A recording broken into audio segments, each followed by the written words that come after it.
Okay, everybody had a chance to read the first chapter of that book? Yeah, Ronnie did. You did. We did. You did. Did you find the mistake? Yes. Very good. If you haven't found the mistake, I'll let you go back and find it. No, I'm not gonna be like that. When I read the book a while back, there's a couple of typos in it, but probably one of the most glaring things that jumped out at me was, I think find it again. Let's see. What page is it on, Ron? Yeah, there it is, 18. In the first paragraph on 18, he puts Solomon and it should have been Saul. So just kind of scratch through that and fix it. But anyway, the book of Samuel, as we said last Sunday morning, introduction to the book, is a really interesting book because it unfolds the life of David to us, and we see how the life of David is manifested not only in the first part of the book when his dealings with Saul. I see I'm doing it now. But we also see the reign in this particular book, the reign from the time that he began his reign in the nation of Judah and over that particular tribe, and then finally when he takes over the reign of the complete nation. And we'll see his success as a king, and then his ultimate cause of his downfall, and then what caused his his kingdom to come to an end. Not really to an end, but had a lot of catastrophic events happen to it. And as we pointed out last Sunday, I was kind of hard on David, and when I got finished with it, I got to thinking, you know, David really was probably his own worst critic, his own worst judge. And I think when he reviewed his life, he had a lot of sorrow in his life. And we shouldn't neglect the fact that he, as we know, the Bible tells us that he was a man after God's own heart. But as we begin 2 Samuel in chapter 1, we need to kind of get a feel of the events that is happening at this particular moment, the state of the kingdom. As we see in first Samuel, if you went back and read the last 4 or 5 chapters of the book, we see that the account of 1 Samuel had ended with the defeat of Israel by the Philistines. In this particular war, both Saul and Jonathan and 2 other of Jonathan's brothers had lost their lives in this particular war with the Philistines. And we do know that because of this particular event, God had told him beforehand that because of his rebellion against God, that God was going to reject him and his descendants from being kings of Israel. Saul rebelled against this decree from God, and he suspected at some point in time in his reign that David was anointed king. I don't know if David ever told him or if Jonathan ever told him, but we'll see, if I remember what was at in 2 Samuel, that Saul had a suspicion that David would be the next king of Israel. And because of the hatred that Saul had for David, he spent probably the biggest part of his reign seeking to capture David and try to slay him and get him out of his life. His hatred for him just ran deep. Now, with Saul's last battle with the Philistines, we know that Saul went to God in prayer, wanting to know, or at least wanted to know how the battle was going to go for him. And God didn't answer him in any way. So we know he went to a soothsayer or a sorceress or whatever she was. And Samuel came back from the grave, told him that he would be defeated by the Philistines and that he and his sons would be slain. We see that in the 28th chapter. And we know that's exactly what happened. Now, it's kind of interesting, and I don't know why or what was going through David's mind or how he thought about all of this. But David's activities at this time is that he tried to leave Saul's presence, try to get away from him, to keep Saul from dealing badly with him. And David himself did not go into the battle with the Philistines at that time. In fact, David was living with the Philistines. He had fled from Saul, went to Philistia, became very good friend, I guess, or gained the confidence of King Achish, and lived among them for some time. And he actually fought a lot of battles for this particular king, conquered several cities, brought back the loot, what have you. And when I was reading the events, he said that when David conquered these cities, he slew everything, man and woman. Nobody was left alive. I mean, he slaughtered them. And brought the treasures back to Achish, and then gained his confidence. And anyway, King Achish gave the city of Ziklag to David and his 600 and some odd warriors and their families to live in. And that part of Philistia became part of Judah even to the day of the writing of this book. But the problem is that when the Philistines got ready to go to war against Saul, the Philistine warriors was afraid that if David went into battle with them, that he would turn against them, and then they would find the battle on two fronts, and they did not want that to happen. And so at that point, the king asked David to leave, and so he went back to Ziklag. Now, when he got back home, as we see towards the end of this book, 1 Samuel, then when they returned home, they found that a group of wandering Amalekites had captured their families, and they pursued the Amalekites, defeating them and rescued their families. And we see that in the last chapter of the book. The 2 Samuel begins when David had returned home from Ziklag after the defeat of the Amalekites. And this is where events kind of get interesting, at least in my opinion. So the first chapter. Now when we look at this, we need, what I want us to try to do on each of these classes is just look at what the chapter encompasses. If you're looking at a synopsis of this chapter, I see three main points in this chapter, or at least three things that are covered. We see the Amalekites' account of Saul's death. We see David's punishment of the Amalekite, and then we see the Song of the Bow, which is, I guess, a song or an epic poem that David wrote in honor of Jonathan and Saul. Now, its context didn't have a lot of people, but we see that there's four main characters that are that are in here. We see David, Saul, Jonathan, and the Amalekite. Locations of context, there's two places, Ziklag and Mount Gilboa. Now, if you were to look at this, I don't know if y'all can see that or not, but get my pointer up here. Sometimes my finger doesn't work. We see, well, this thing was, there we go. We see up here at the top that Mount Gilboa is right just below the Sea of Galilee, I believe that is. Lost my pointer, there it is. And down here at the bottom is Ziklag, and this is where David was at. Saul died up here at Mount Gilboa. So the distance, I guess, as you say, the crow flies, is anywhere from 80 to 100 miles. And that's the distance there. And then down at the bottom, we see Amalek, that's the nation or the country, the people that live just below Ziklag, where David went and conquered them. Now, when we get to the Song of the Bow, there are several locations listed in that. We have Gath, Askelon, Philistia, and the mountains of Gilboa. And if you look at the map on that, at the top we see, did I lose my pointer? There it is. We have Gilboa at the top, and we have Gath down here at the bottom. We have Askelon here, and this whole region is kind of, I don't know, kind of darkened in right here. This is where the Philistines lived. Now I think it's kind of interesting when we get into the Song of the Bow that he mentions two cities, Askelon and Gath. And Askelon is a coastal city, whereas Gath was right next to the borders of Judah.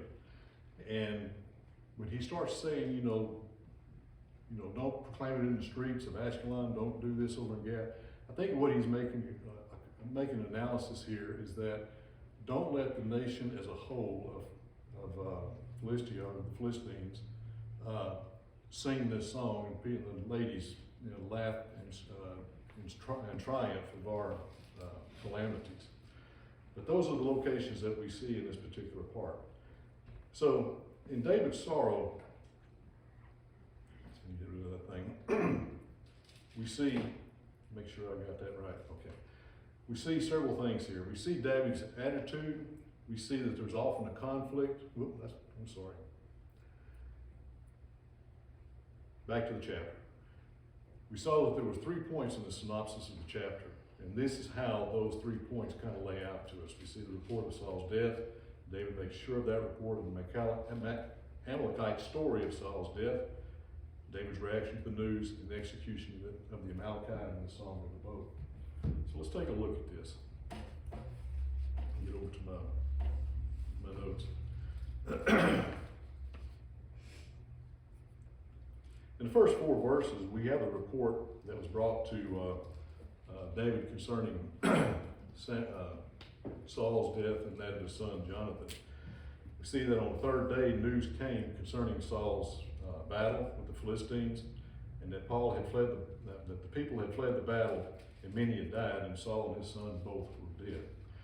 Now, the report that came to him was made by this man who was an Amalekite. We don't know if he was actually a member of Saul's army or not, but at any rate, he came to David. He had dust on his head, his clothes was torn, and evidently it looked like he had been through quite an ordeal. If he had traveled 100 miles, I can see how he would be in such a shape, especially if he was fleeing from a battle. So he tells David, he said, I've escaped from the camp of Israel. And David asked him, how does it go? And he says, the people have fled from the battle. Many of the people are fallen dead, and Saul and Jonathan, his son, and his son are dead also. And then David asked him, how do you know this? And Saul and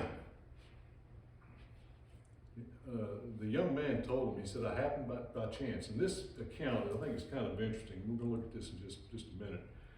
He says, the young man told him, as I happened by chance to be on the Mount Gilboa, there was Saul leaning on his spear. And indeed the chariots and horsemen followed hard after him. Now when he looked behind him, he saw me, and he called to me and answered, here I am. And he said, who are you? And I answered, I am an Amalekite. And he said to me again, please stand over me and kill me, for anguish has come upon me, but my life still remains in me.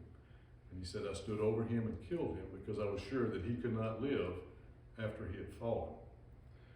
Now, when you go back and look at the account of what actually happened, or what happened during the battle, if I can get my page turned here. Now, like me, it works when it wants to. Back in chapter 31 of 1 Samuel, at the end of during the war, he said the archers had hit him. This is about in verse 3. And he was severely wounded by the archers. Then Samuel said to his armor bearer, draw your sword and thrust me through with it, lest these uncircumcised men come and thrust me through and abuse me. But his armor bearer would not, for he greatly was afraid. Therefore Saul took a sword and fell on it. And when his armor bearer saw that Saul was dead, he also fell on his sword and died with him. Now it appears that the 2 counts are different from each other. Are they different, or can they be reconciled?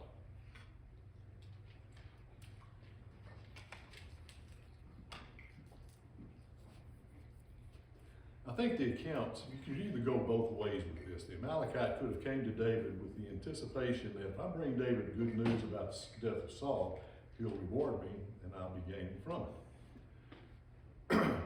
So he may have fabricated a lie to tell David.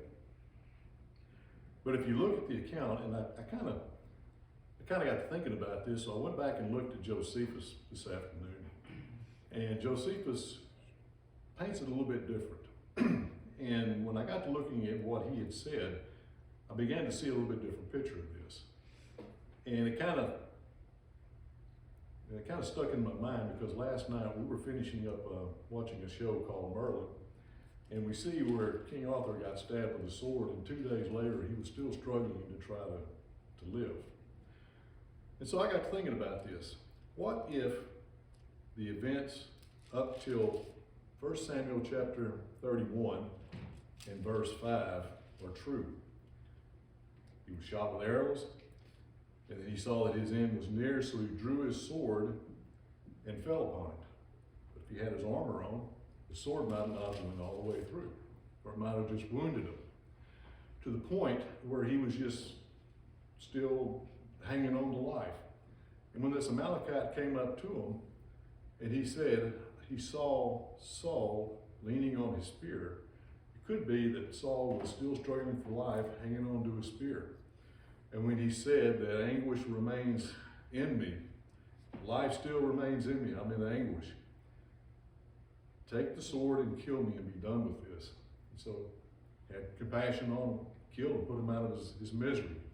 So when we look at the end of chapter 4 of 1 Samuel, and then if we go to the end of chapter 2 Samuel chapter 1 verse 10, he says, so I stood over him and killed him because I was sure he could not live after he had fallen. Fallen on what? Fallen on his sword. And so after he had struck him down, at that point, go back to 1 Samuel chapter 31 and verse 5, when the armor bearer saw that Saul was dead, he also fell upon his sword. So the accounts could be meshed together, so to speak. Saul was wounded in battle by the arrows, tried to commit suicide, was not successful, life hung on to him. The Amalekite came up to him, found him in anguish, still hanging on to life, leaning onto his spear. And he said, I knew he wasn't going to live because he had fallen. So I put him out of his misery. When that happened, he knew that the armor bearer knew that all was lost, so he fell on his own sword. This is the kind of picture that Josephus paints. When I went back and looked at what commentaries I had concerning this event, a lot of them says the Amalekite lied. 2 or 3 of them took the opinion of Josephus. Now, does all of this matter? Not really. You know, you can go one way or the other in your own thinking, but it's when you look at this, think about it in your leisure time, piece it together and see if that kind of scenario does fit. But at any rate, the important thing was that this man killed Saul, and David was in remorse over what had happened. He said, David, in verse 11, took hold of his own clothes, he tore them, and as well as his men who were with him, and they mourned and they wept and fasted until evening for Saul and to Jonathan, and for the house of Israel that had fallen by the sword. It was a pretty good, devastating, war for the nation of Israel. And then David asked this man, where are you from? He says, I'm an Amalekite. Well, the history of Saul and the Amalekites was not a good one, because you know what happened. This is the event that caused Saul to lose his kingship. He was told to go to destroy all the Amalekites, everything from the king on down, all the living things, and he didn't do that. But this may have been an event for the Amalekite to take revenge on Saul. But be that as it may, he says, I am an Amalekite. And then David said, how was it that you were not afraid to put your hand to destroy the Lord's anointed? And then David called one of the young men and said, go near and execute him. Now, we talked about why he possibly may have chosen a young man to make this execution. As the young men will become warriors, they need to be trained in the fact that they need to shed blood. And this execution for a man that killed an anointed king by God, was an act justifiable for death. And when I got to thinking about that, you know, there's some lessons that we can learn about this. God anointed that man to be the king of that nation. He was ordained by God to do so. David refused to lay his hand upon him. And he even took offense to anyone else to do the same. And when I got to thinking about that, you know, we go back to Exodus chapter 22 and verse 28.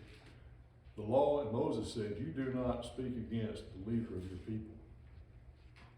So I got to thinking, how often do we look at this today in our political arena and sometimes badmouth our leaders because of some of the things that they do?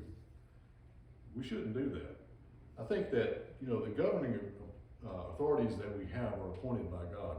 Paul tells us that in Romans chapter 13, verses 1 and 2. We talked, when I had that class on Romans, we went into that quite extensively.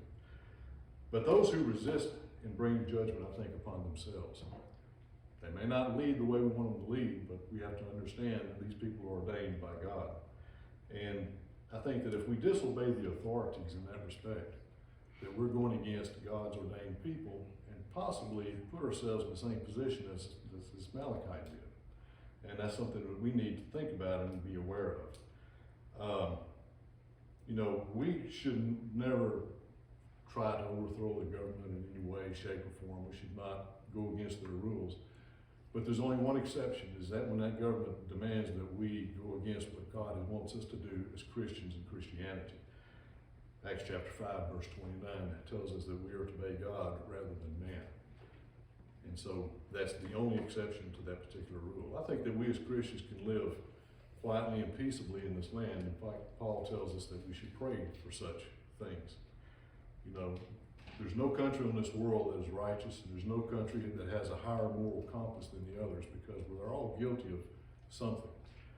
But we are members of a kingdom that is righteous above everything else, and that is the kingdom that we need to pay our particular attention to make sure that it flourishes and that it remains spotless until the coming of Christ.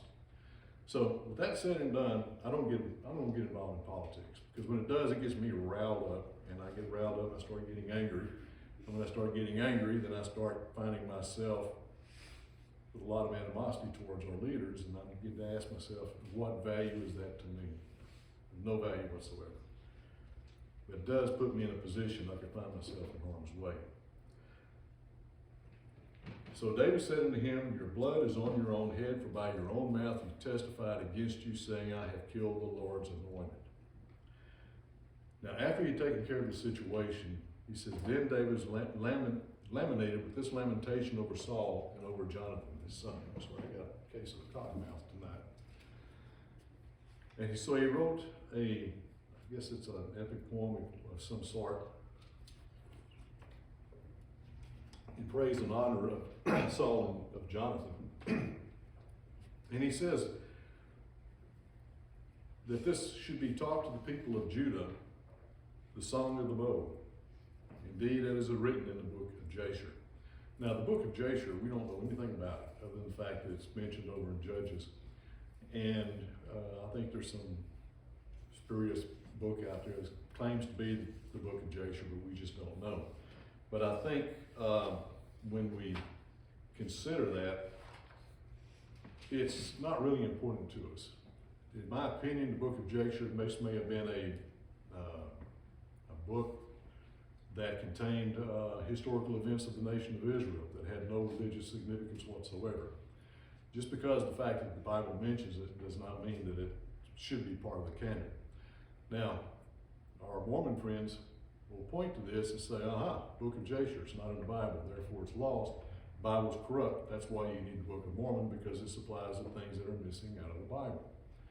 And I think that's a far-fetched analogy on something that they cannot prove to begin with. Just because it mentions a book doesn't mean that it's part of the Bible. But we need to be aware that it was a very important book to the nation itself. Evidently, that's, to do so, for it to be mentioned here, it was important for the nation. So as it is written in this book, it goes, the beauty of Israel is slain on your high places. How the mighty have fallen. Now that's a statement that, as far as I know, is the first time it is mentioned here.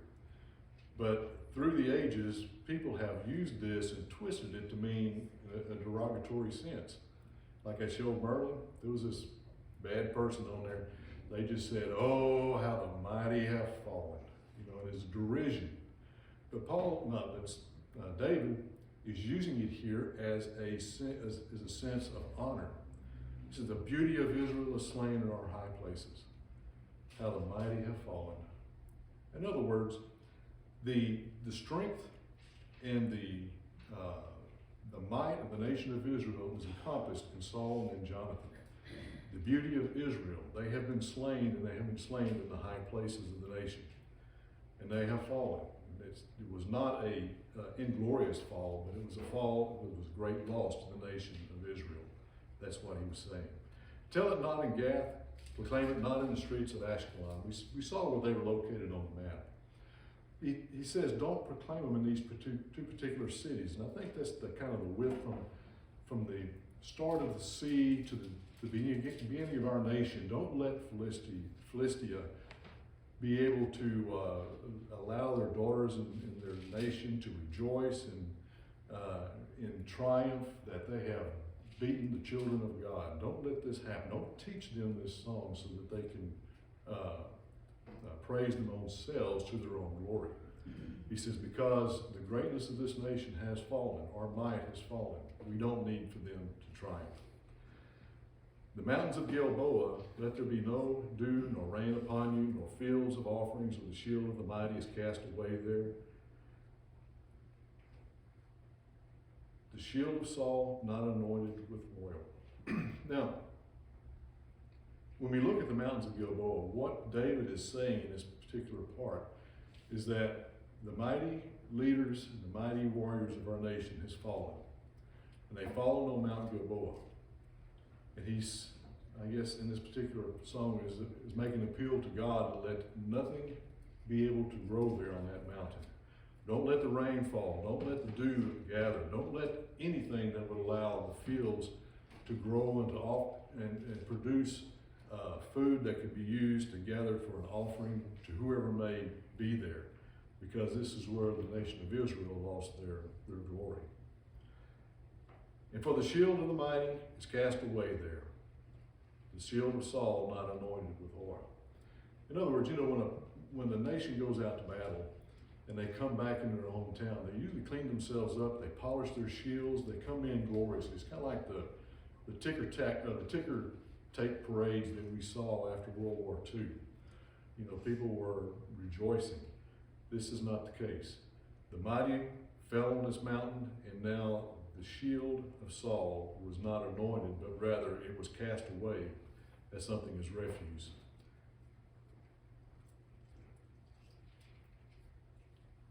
Saul himself was brought down.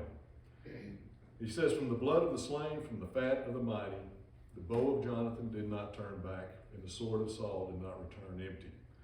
So now he says that even though they fell, we have to understand the strength and the might of these two men. He said that the blood of the slain, the fat of the mighty, the wealth, the strength of a mighty nation has fallen before Saul many times and fell before Jonathan many times. He said the bow of Jonathan did not turn back, and the sword did not return empty. In other words, it met and it took the life that it was intended to take. He says Saul and Jonathan were beloved and pleasant in their lives, and in their death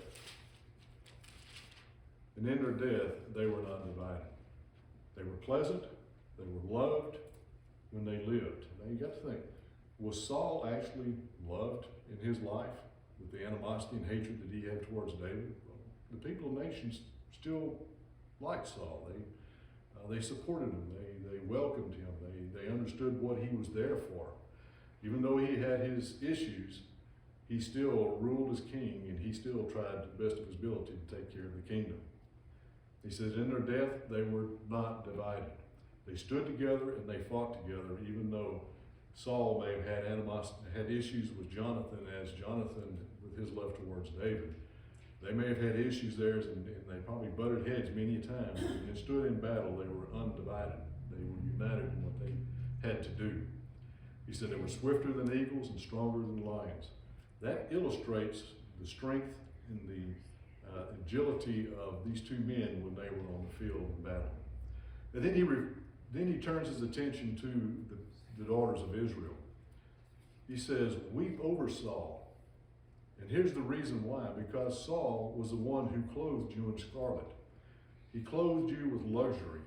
He put on ornaments of gold on your apparel. In other words, the reign of Saul was not a reign that you had to fear. Saul's reign made you prosperous. Scarlet was not an ordinary cloth. It was an expensive cloth. So he was reminding him, he made your life better because he was your king. So you need to weep over Saul. And we need to look at our leaders the same way. They've got their issues, But if they can make life better for us, then we need to support them for that. How the mighty have fallen, he says it again. In the midst of battle, they have fallen. Jonathan was slain in your high places. I am distressed for you, my brother Jonathan. You have been very pleasant to me. Your love to me was wonderful, surpassing the love of woman. Now, as you know, some people have pointed to this and have accused David of being homosexual in his thoughts because of the way he stated this. In fact, when I was looking at books on the life of David, ran across one, and I said, you know, it's got a nice cover to it. You know, it might be something. It was real cheap. You get it on eBay, and there was probably about 100 of them out there.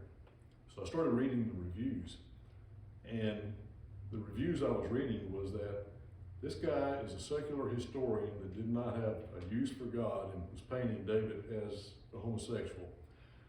He said, I'm not even going to give this to Goodwill to resell. He said, it's going straight into the trash heap. So good books are hard to find on eBay. Bad ones you can find by the hundreds. But there are those that will point to this and accuse David of such activities. But that's not what David and Jonathan's relationship was. They had a friendship that surpassed any friendship that anyone could have. You know, we're friends in this congregation today. There's a lot of us that are friends. We may be better friends with others than with another person. And it's not because that we're, you know, the relationship is strained in some way. It's just because the bond that there is between one or two people is greater than there is with someone else. And so David and Jonathan's bond was very strong. And we can see that bond growing in the first chapter, in the first book of Samuel. But he says again, how the mighty have fallen and the weapons of war has perished. He says it 3 times. And I think that's illustrative of David's view of Saul and Jonathan. They were mighty warriors that had fallen on the field of battle, and the weapons of war that they carried had perished with them. Now, in David's mind, war was a part of life. I mean, like I said the other day, you know, to David, to go to battle, to kill people in war was just like us putting our shoes on. It was his life. And so when he looked at what had happened here, he could do nothing else but try to illustrate the strength of Saul and the strength of Jonathan, the strength of Israel, and that how it died upon the mount, and that these mighty men have fallen in battle, and that we should weep over them because great men has lost their lives for the glory of Israel. So when it all comes down to it, there are, I think in David's life, a very hard point in David's life. Not only in David's life, but probably the nation of Israel, because now they've lost their king. They've lost their king, they've lost their army. The Philistines has overrun several of the cities that they had driven them out of. And now in the minds of Israel, our nation is about to fall. We need to have some kind of strength to it. And here David is in Judah, and he's looking at this as a young man, as we said. He's probably about 22, 23 years of age. And it's up to him as the anointed king of Israel to do something. Can you imagine the nation itself that knew that David was the anointed king, looking to a 22-year-old man to lead them against the nations that were around them?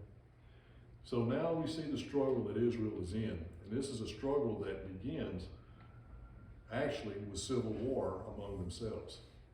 That's even one step closer to, devastation. And we'll see that civil war in the first the next chapters 2 through 4 of this particular book. So what can we learn from this particular lesson? Well, first of all, we see that there was strife and conflict between Saul and David. There was no doubt about that. We know that from stories gone by. Often there is strife and conflict within our congregation. Not always, we're pretty much a peaceful congregation, but sometimes conflicts do arise. Sometimes it's between individuals with something they may have said to someone else, or it may be someone trying to introduce false doctrine into the congregation.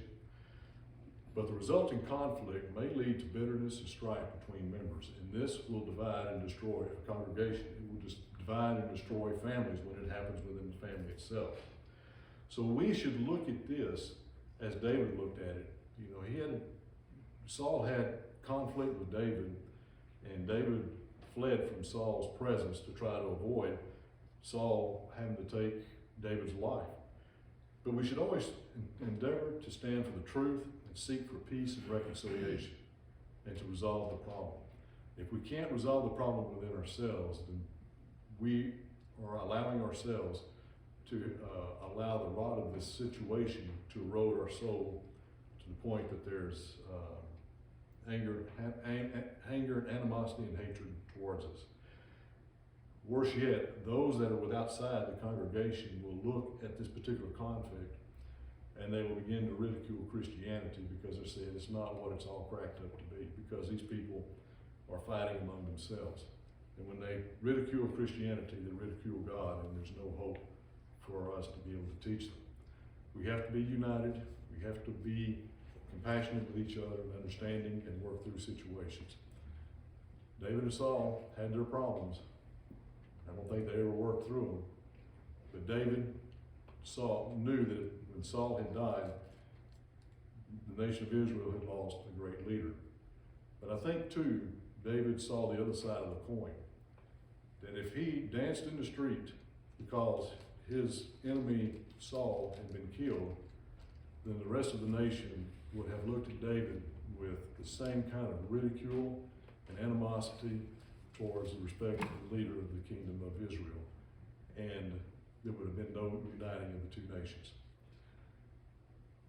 So David, I think, acted with a little bit of wisdom here in this particular situation. I think he had genuine remorse, but I think he also knew that if he did not show that remorse, that things would have gotten worse. And we see that again with the death of Abner. He understood that if he illustrated to the nation of Israel that Abner was murdered, but it was not at his hand, then the reconciliation of the two nations would have been easier. He did not want to drive a wedge between Judah and the other tribes. Anyway, what do y'all think? We got a couple minutes here. Got any points y'all want to bring out? I just think I think David was really torn with his relationship with Jonathan, and the close calls that he had, that he could have killed Saul in the cave and several other opportunities. Like you said, he showed a lot of wisdom, and he also showed a lot of patience, knowing that Saul was after him and that he was a better warrior and he was much better skillful at battle than Saul was. And for Jonathan's sake, a lot of it, and also for Saul being the king, David had a lot of dichotomy there that he had to try to sort through. And when you talk about the youth that are being introduced into killing off and getting into war, it reminds me of modern day Mexican cartels and the mafia in the world today, that they do the exact same thing.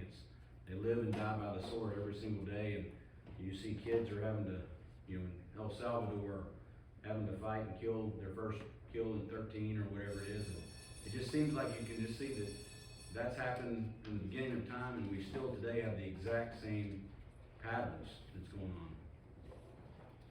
It's true. They start out young. And, we always think of David as, when you read the Psalms, we see the heart of the man.